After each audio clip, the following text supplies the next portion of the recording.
Yo, so I am kind of stranded in Ohio right now. I'm doing a project out here. So because of that, I couldn't make a normal video like I normally would. So instead, I found this really dope game store called Forever Games. It's very unassuming on the outside, man, but when you get in here, this place is crazy. So first, I do want to apologize a little bit about the audio. I'm literally using my phone, and I'm also editing this on my phone. So I know it's not normal for the channel, but that's what we're going to do today. But check this store out.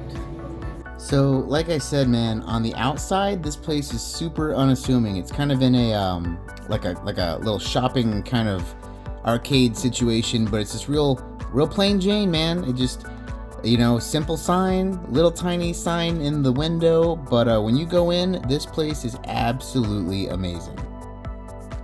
So when you walk in, there are games aplenty, and the cool thing is they're not just like on shelves. I mean, they have stuff on shelves, but they also have a lot of really cool like actual displays. So I mean, right when you walk in, you got PlayStation, you got Sega Genesis, you also have some 32X in here, but it's a lot of really good games. The next room over, you have some Wii stuff on the wall, some really neat stuff, but the heavy hitters are in a shelf in the next room.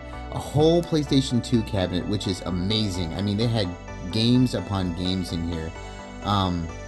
There's some other stuff too, so they got Xbox and everything on this wall, but in this shelf they had some just heavy hitter Super Nintendo games and a couple rare Dreamcast games like Robo Trek.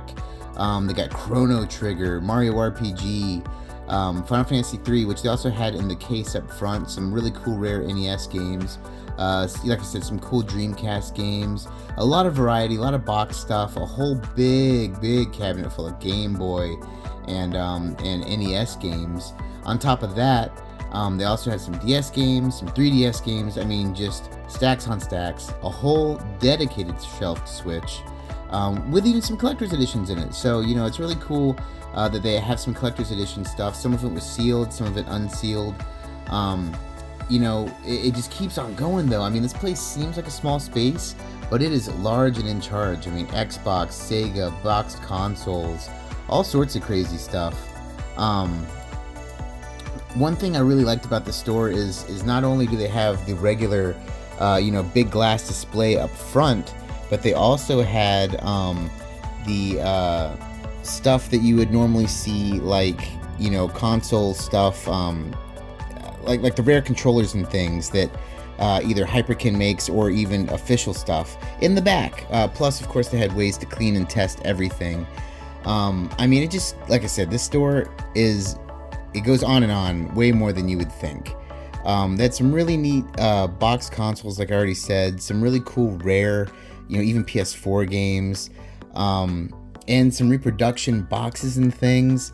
This place is madness. I will say that one thing that was really cool that stood out that I was not allowed to film, sadly, was this like kind of secret employees only back room that had just rare stuff that I had never even heard of, like a Sega computer that played Genesis games, and just in-box Neo Geo Pocket, Sega CD, a bunch of Turbo Graphics. This place is definitely just off the chain. Highly recommend going in here and just spending some time really looking around, because now that I'm actually rewatching the footage, I see a couple games that I wish I had picked up, and maybe I just did not spend enough time with my head in the right space, because man, I feel like I almost missed out, so I'm definitely gonna have to come back here. One thing they also deal in here is Pokemon cards. They have this whole back room is mainly Pokemon cards, but also just Pokemon stuff in general. I mean, they got a lot of plushies, a lot of toys and stuff. They had a whole shelf of, like, this is just where they put the Pokemon games for DS, 3DS. Some of the stuff was complete in box, some of it loose. They even had some strategy guides. They had like those original like Pokeballs from, like, I think it was Burger King, where they had the gold cards in them. Those are really cool. I think there's a full set, maybe even some duplicates. Graded cards. So I'm not big in the Pokemon card scene, but if you are, this place is definitely somewhere you want to stop by. When you go further along, so they have the booster packs and everything, they have this big wall of just white boxes. The guy who runs the place said that these boxes are literally over 500,000 Pokemon cards. It's their bulk section. You can just pick through and go crazy. I mean, it is madness in here. And then on top of that, they just had a bunch of just rare singles, you know, on display. Once again, I don't know much about the Pokemon card scene, so, you know, I'm sure a lot of this stuff is super enticing for collectors, though. I mean, this stuff has to be worth a ton, especially because they dedicated such a large space to it. To me, it just says that this stuff is pretty much off the chain and something you definitely want to check out. Now, I did get to go to the store with my buddy Jared from RetroGaming Pandemic, and he did a little bit of a pickup. So I'll just let him take it away. Hey, what's going on, everyone? This is Jared from RetroGaming Pandemic. We are in Columbus, Ohio, at the Great Forever Games. Just did a nice Nintendo Super Nintendo pickup. So check this out. I got Three Stooges for the NES, Punisher for the NES. Good old Wall Street Kid. I always love the cover art too. Super cool. Spider-Man Return of the Sinister Six. Classic. Not the biggest LJN fan, but I love some of the licensed games. And then finally for Super Nintendo, Home Alone and Home Alone 2 Lost in New York. Look at that. Classics. I was surprised I didn't have these considering these are my favorite movies. But anyway, a bunch of cool licensed games today. Yeah, some sick stuff. Yes.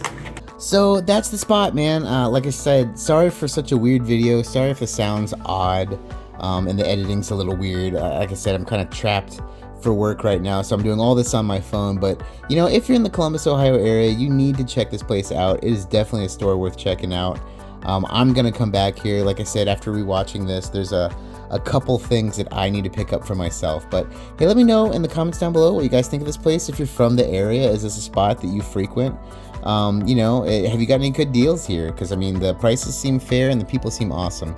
I'd love to know what you guys think down below.